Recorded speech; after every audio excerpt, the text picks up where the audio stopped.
Yang kemana ya semua Thomas and Friends ini? Masa nggak ada satupun yang marking si Delaney? Yang lagi narik kereta api ya kalian semua ini. Habis itu Denmark berhasil mencetak gol kedua dari crossing cantik pakai punggung kaki Joachim Mæhle. Ini Joachim Mæhle makanya bisa crossing cantik macam itu. Kalau Joachim loh.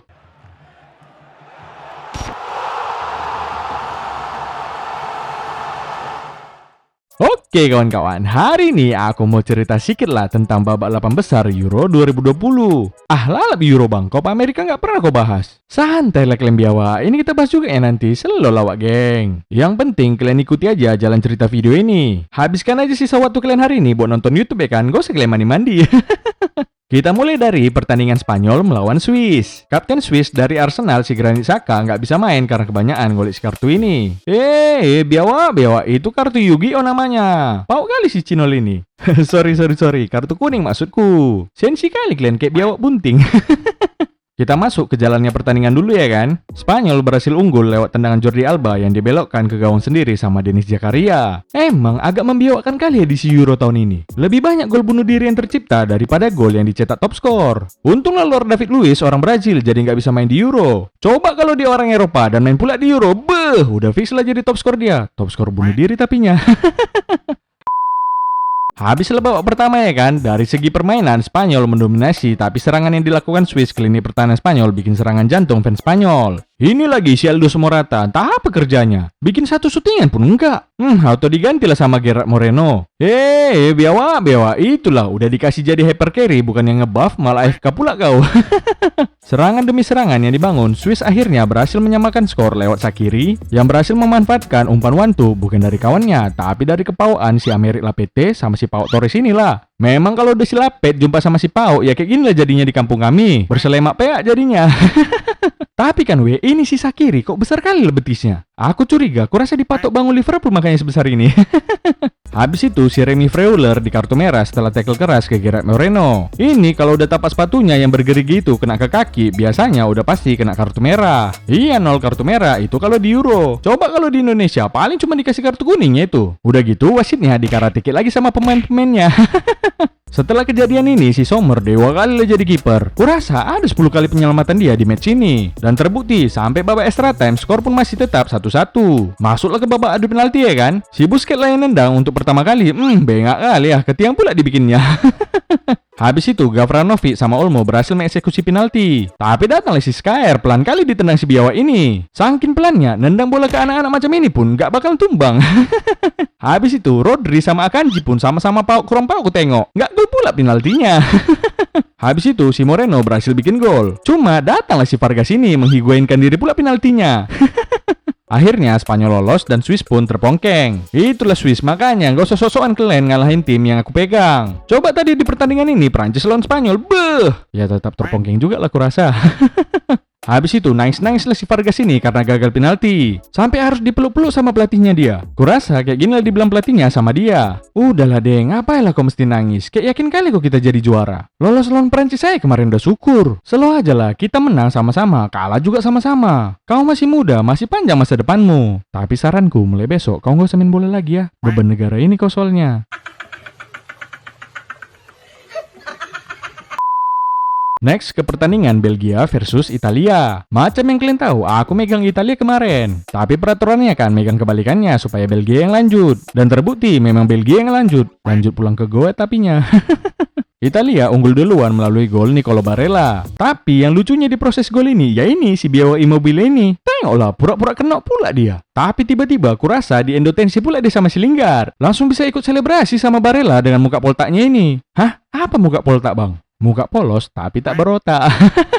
Habis itu Insigne menambah keunggulan dengan tendangan pisang yang ciamik kali macam ini. Menit ke-45 Belgia berhasil mendapatkan penalti setelah Jeremy Doku dilanggar di kotak penalti dan berhasil dijadikan gol oleh Lukaku. Tapi tengik kali pula si Lukaku ini. Sok-sok digini-ginikannya pula si Donnarumma. Habis itu kena karma lah si biawak ini. Bola crossing De Bruyne disuting pelan sama si biawak Lukaku ini. Kalau bola syutingan kayak gini, anak SSB Arsenal pun bisa nahan bolanya. Tapi di dalam gawang.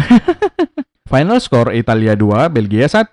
Yang lucunya di akhir pertandingan tertangkap kamera si Belotti, Bastoni, dan Di Lorenzo buka-buka celana pula. Entah apa lah tujuan orang ini buka-buka celana ya kan? Aku curiga, kurasa orang ini mau jualan monja kayaknya. Ayo, sempak basah, 1003. Sempak basah kakakku sayang, tengok-tengok dulu kak. Apa samamu kak? Sempak basah, sinilah. Masuk dulu kak, masuk. Sinilah sempak basahnya bang. Nah, tangkap nah. Oh iya, jangan ku cium-cium ya kak, bekas biwakku ini soalnya. Lanjut ke pertandingan Denmark melawan tim Thomas and Friends, Ceko. Denmark berhasil unggul duluan melalui situasi sepak pojok yang disundur oleh Thomas Delaney. Yang kemana ya semua Thomas and Friends ini? Masa nggak ada satupun yang marking si Delaney? Yang lagi narik kereta api ya kalian semua ini? Habis itu Denmark berhasil mencetak gol kedua dari crossing cantik pakai punggung kaki Joachim Mæhle. Ini Joachim Mæhle makanya bisa crossing cantik macam itu. Kalau Joachim loh, punggung biawaknya ya terus dibersihkannya. Si Braithwaite udah siap menerima umpan crossing cantiknya ini. Tapi itulah nggak tersentuh pula bolanya. Malah si Kasper Dolberg yang sambut bola itu dan jadi gol. Di proses gol ini jangan salah kalian, si Braithwaite perannya besar kali. Soalnya karena silo kali kepala botak si Braithwaite kena cahaya lampu stadion itu, jadi gagal bek Ceko mengamankan bola.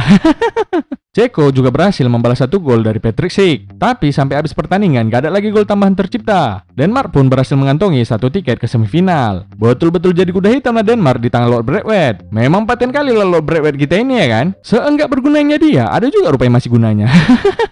Next ke pertandingan Ukraina melawan Inggris. Untuk pertama kalinya dipasang si gerbang selatan si Sancho dari menit awal. Biawak kali ya, pas masih di Dortmund gak pernah dibikin starting, tapi tiba resmi ditransfer ke MU langsung starting. Kurasa dapat siraman si gerbang selatan ini dari duit transfer si Sancho. Baru 4 menit pertandingan mulai, Inggris buka calak duluan melalui bola penetrasi Sterling yang berhasil disambut Harry Kane. Di babak kedua, Maguire berhasil mencetak gol lewat sundulan dari tendangan bebas Luke Shaw. Bisanya si Maguire ini bikin gol di timnas. Coba kalau di MU, bikin gol juga, tapi ke gawang De Gea. Inggris menambah keunggulan lewat Harry Kane dan sundulan Henderson. Skor akhir 4-0 dan Inggris berhasil maju ke semifinal. Aduh, cemana nih Ukraina aku ini? Bang Shevchenko, cemana ya bang? Lawan Swedia menang, masa lawan Inggris yang gak ada Lord Lingardnya bisa pula kalian kalah? Kok bisa kayak gitu? Alah nol, bacot lah nol, gara-gara kaunya nih semua. Selalap kau bilang Ukrainaku. Sekarang tengoklah, udah berubah dari Ukrainaku jadi Ukraina KO.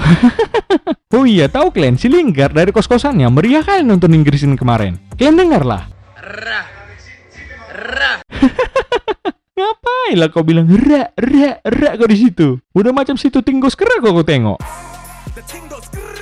Tapi kurasa di balik kebahagiaan Lord Lingard ini emosi juga dia sebenarnya nggak masuk timnas. Kenapa gitu bang? Kalian tengoklah TV-nya ini bergaris-garis di atas. Pojok kanannya ini pun udah pecah. Kurasa waktu dia gagal masuk timnas dicampakkan dia TV-nya macam ibu-ibu ini. Kalau pulang sudah, mama yo. Berarti di semifinal Spanyol jumpa sama Italia dan Denmark jumpa sama Inggris. Prediksiku kayaknya kalau terbalik-balik lebih menjanjikan ya kan? Soalnya langsung naik win rate-nya dari 28% ke 82%. Oke, kita masuk ke sesi prediksiku yang membiawakkan. Italia jumpa sama Spanyol. Kalau Italia mainnya sampai buka-buka celana dan Spanyol nggak bisa menang waktu normal, kayaknya Italia yang lolos. Jadi aku milihnya Spanyol, gitu kan weh? Nah, kalau Inggris lawan Denmark, nah ini battle Lord Maguire versus Lord Martin Braithwaite. Tapi, gondok kali lah aku. Kenapa kok gondok bang? Ya karena nggak ada lah si Lingard. Padahal kalau ada Lingard, kalian bayangkan lah, harusnya ini jadi battle Lingard versus Braithwaite. Ini bakalan jadi battle antara pemenang Ballon d'Or terbanyak versus pemenang Ballon d'Or tahun ini. Memang biawak kali si gerbang selatan ini. Mau kapan lagi kita nengok keajaiban dunia kayak gitu ya kan? Homak jang, emosi pula si Cinol ini. Selalu lah Bang Nol, jangan emosi kali. Minum dulu. Iya, palak kali aku. Sini dulu minum itu. Sekalian lah sama mandi, sama bikinkanlah dulu nasiku pakai ayam. Udah lapar kali aku saking emosinya. Biawak. Ini bukan biawak lagi namanya, udah komodo. Tapi udah lah kan, biar enak finalnya. Harusnya sih Inggris yang lolos ya kan. Jadi aku megang kebalikannya, Denmark. Gak usah lagi kalian pegang kebalikannya, udah aku balik-balik ini. Harusnya udah sama prediksi kita ya kan. Cocok. Tapi kan cobalah kalian bayangkan, kalau aja bisa Denmark masuk final dan juara, terus si Braithwaite nyetak gol di final, betul aku kasih kalian 9 jersey Denmark dengan nama Braithwaite. Ini serius ya, nggak clickbait ini. Tapi cara bagi-baginya nantilah kita bahas kalau emang Denmark masuk final, juara, dan Braithwaite nyetak gol di final. Kalau rupanya nanti Denmark juara tapi Braithwaite nggak nyetak gol, nggak sah ya nggak usah kalian tagi-tagi pula nanti aku. Mission impossible ini sama si Braithwaite. Yang penting kalian ikutin aja akun sosmed Suara Cinol biar nggak ketinggalan info. Apalagi kalau kalian join kandang biawak Cinol, itu lebih paten lagi infonya. Copa America tadi nggak jadi bahas bang. Aduh, cemana lah ya, Copa America ini di mataku udah macam Europa League Berto kalian. Tunggu tim besarnya berselemak baru enak ngebacotinnya. Tapi udah lah ya kan, Copa America sikit aja kita bahas. Enaknya Copa America ini kalau main imbang langsung adu penalti. Nggak perlu kalian capek-capek sampai babak extra time, nggak perlu. Emang kalau CONMEBOL ini nggak usah heran lah kalian. Suka-suka hati orang ini aja bikin peraturan. Bentar lagi pun kurasa Copa America ini berubah lagi peraturannya. Udah, nggak usah lagi ada yang main bola. Pokoknya kami mau nengok kalian selama 90 menit adu penalti aja. Di babak perempat final, Peru Paraguay main imbang 3-3 dan diwarnai 2 kartu merah. Peru lolos ke semifinal setelah 2 penalti pemain Paraguay menghiguainkan diri. Melambung bolanya sampai ke sungai Amazon sana. Habis itu dimakan piranha. Next, Brazil lawan Chile. Brazil unggul 1-0 lewat gol Lucas Paqueta. Tapi yang lucunya kena kartu merah pula si Gabjes ini. Tengoklah ditunjalnya pula pemain Chile kayak gini. Woi Bewa, yang nggak sadar nih kok di situ ada orang? Apa jangan-jangan kau mau recreate logo Bundesliga? Atau diam-diam kau mau jadi Leonidas yang macam di film Spartan itu? This is Biawa. Biawa, kalau mau nunjang orang, mending kau tunjangkan aja si Ultraman bacot itu, biar diam sekali muncungnya itu. Tapi habis itu kena ulti lah kau sama dia. Next ada lagu Uruguay melawan Kolombia yang berhasil dimenangkan Kolombia tanpa adanya gigitan dari Dracula Suarez. Kolombia menang adu penalti sih, tapi yang lucunya si Yerimina ini selebrasi pula dia macam dia penendang penalti penentu. Untunglah Kolombia menang ya kan. Coba kalau kalah, siap-siap lah biawaknya dibelah ya kan. Next, laga Argentina melawan Ekuador. Abang kambing kita si Lionel Messi dapat peluang macam Higuain, tapi kena tiang pula dibikinnya. Cuman itulah bedanya Messi sama Higuain. Kalau si Higuain udah tahu dia nggak bisa nyetak gol, masih sok-sokan pula dia mau ngegoli, nggak sadar diri, nggak sadar kemampuan. Kalau nggak melambung syutingannya, ya kena offside.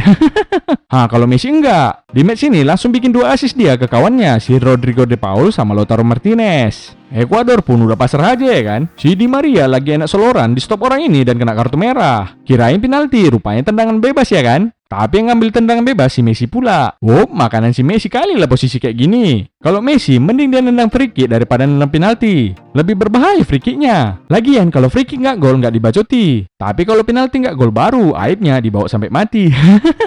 Messi pun nyetak gol lewat free kick yang ciamik kali macam ini. Argentina lolos ke semifinal dan bakalan jumpa sama Kolombia, sedangkan Brazil jumpa sama Peru. Prediksiku kemarin tetap pengennya yang di final Brazil lawan Argentina. Dan betul Brazil yang lolos ke final. Ya udahlah, next video aja lah kita bacotin match Peru Brazil ini. Tunggu main semua lah baru enak ya kan. Sekarang kita tinggal nunggu pemenang Argentina lawan Kolombia ntar. Aku sih pengennya Argentina yang masuk. Soalnya kayaknya makin paten aja abang-abang Argentina ini ku tengok ya kan. Fans Brazil pun yakin kali aku udah jantungan nengok permainan Argentina. Ayo abang kambing kita Lionel Messi dan Argentina. Semangat kalian wak geng. Soalnya cuma tinggal 2 langkah lagi kalian berhasil memantapkan diri jadi runner up.